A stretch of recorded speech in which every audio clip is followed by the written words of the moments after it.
महाराष्ट्राला संतांची मोठी परंपरा लाभली आहे. ज्ञानेश्वर महाराज, तुकाराम महाराज, नामदेव आणि एकनाथ महाराजांनी आपल्या कीर्तनातून आणि अभंगातून समाजाला दिशा दिली. याच परंपरेचा वारसा आधुनिक काळात अत्यंत वेगळ्या आणि प्रभावी शैलीतून पुढे नेणारे व्यक्तिमत्व म्हणजे ह.भ.प. निवृत्ती महाराज देशमुख म्हणजेच इंदुरीकर महाराज. आपल्या विनोदी शैलीतून, गावरान भाषेतून आणि रोखठोक विधानातून त्यांनी केवळ मनोरंजनच केले नाही.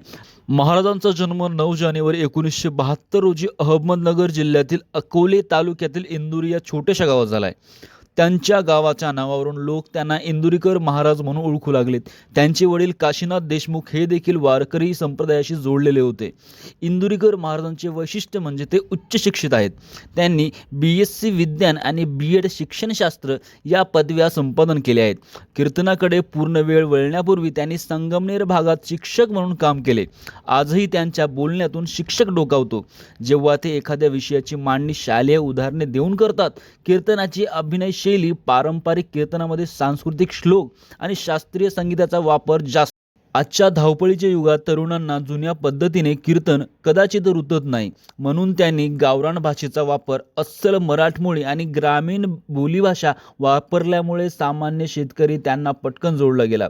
विनोदी अंग, गंभीर विषयाची मांडणी करताना ते विनोद पेरतात, जेणेकरून 2 तास लोक जागचे हलत नाहीत. प्रखर टीका, हुंडा पद्धत, मोबाईलचा अतिवापर, व्यसनाधीन आणि पाश्चात्य संस्कृतीचे आंधळे अनुकरण यावर ते कडक शब्दात प्रहार करतात. त्यानंतर कीर्तन ही केवळ त्यांची उपजीविका नसून ते एक व्रत आहे. त्यांनी अहमदनगर जिल्ह्यातील ओझर बुद्रुक येथे ज्ञानेश्वर माऊली बहुउद्देशीय सेवाभावी संस्था स्थापन केली आहे. या संस्थेच्या माध्यमातून ते अनेक सामाजिक उपक्रम राबवतात. अनाथ आणि गरजूंचे शिक्षण म्हणजेच महाराज स्वतःच्या खर्चाने एक शाळा चालवतात, जिथे शेकडो अनाथ आणि गरीब विद्यार्थी शिक्षण घेतात. ते स्वतः तिथे विज्ञानाचे तास सुद्धा घेतात.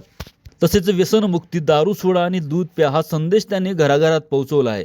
त्यांच्या कीर्तनाने प्रभावित होऊन हजारो लोकांनी व्यसनाचा त्याग केला आहे.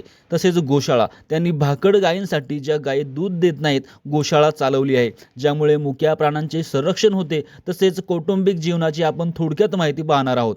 महाराजांची पत्नी सौ शालिनीताई देशमुख या देखील एक प्रख्यात कीर्तनकार आहेत. त्या महाराजांच्या अनुपस्थितीत घर आणि सामाजिक संस्थेची जबाबदारी सांभाळतात. त्यांना ज्ञानेश्वरी नावाची मुलगी आणि कृष्णा नावाचा मुलगा आहे. त्यांचा मुलगाही सध्या वारकरी शिक्षणाकडे वळला आहे आणि ही अभिमानाची गोष्ट आहे. आता समोरचा मुद्दा तितकाच महत्त्वाचा आहे. कोणताही मोठा माणूस वादांपासून वाचू शकत नाही.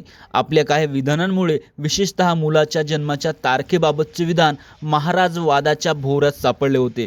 त्यांच्यावर कायदेशीर खटलेही चालवले. मात्र त्यांचे समर्थक म्हणतात की महाराजांच्या 1000 चांगल्या गोष्टीकडे दुर्लक्ष करून एका चुकीच्या वाक्यावरून त्यांना जज करणे चुकीचे आहे. आजच्या काळात जेव्हा तरुण पिढी पाश्चात्य संस्कृतीकडे वळत आहे, तेव्हा त्यांना संतांचे विचार आणि भारतीय संस्कृतीची ओळख करून देण्याचे काम इंदुरीकर महाराज करत आहेत. त्यांच्या कीर्तनातून मिळणारा आनंद हा तात्पुरता नसून तो आयुष्याला योग्य वळण देणार आहे. व्यसनमुक्त व्हा, आई वडिलांची सेवा करा आणि कष्ट करा हा संदेश आजही लाखो लोकांसाठी प्रेरणादायी ठरत आहे. चला तर मित्रांनो, ही माहिती होती महाराजांबद्दल आणि अशीच माहिती आणि नवनवीन माहिती दररोज पाहण्यासाठी आपल्या चॅनलला नक्की सबस्क्राईब करा. भेटू एका पुन्हा व्हिडिओसोबत. धन्यवाद.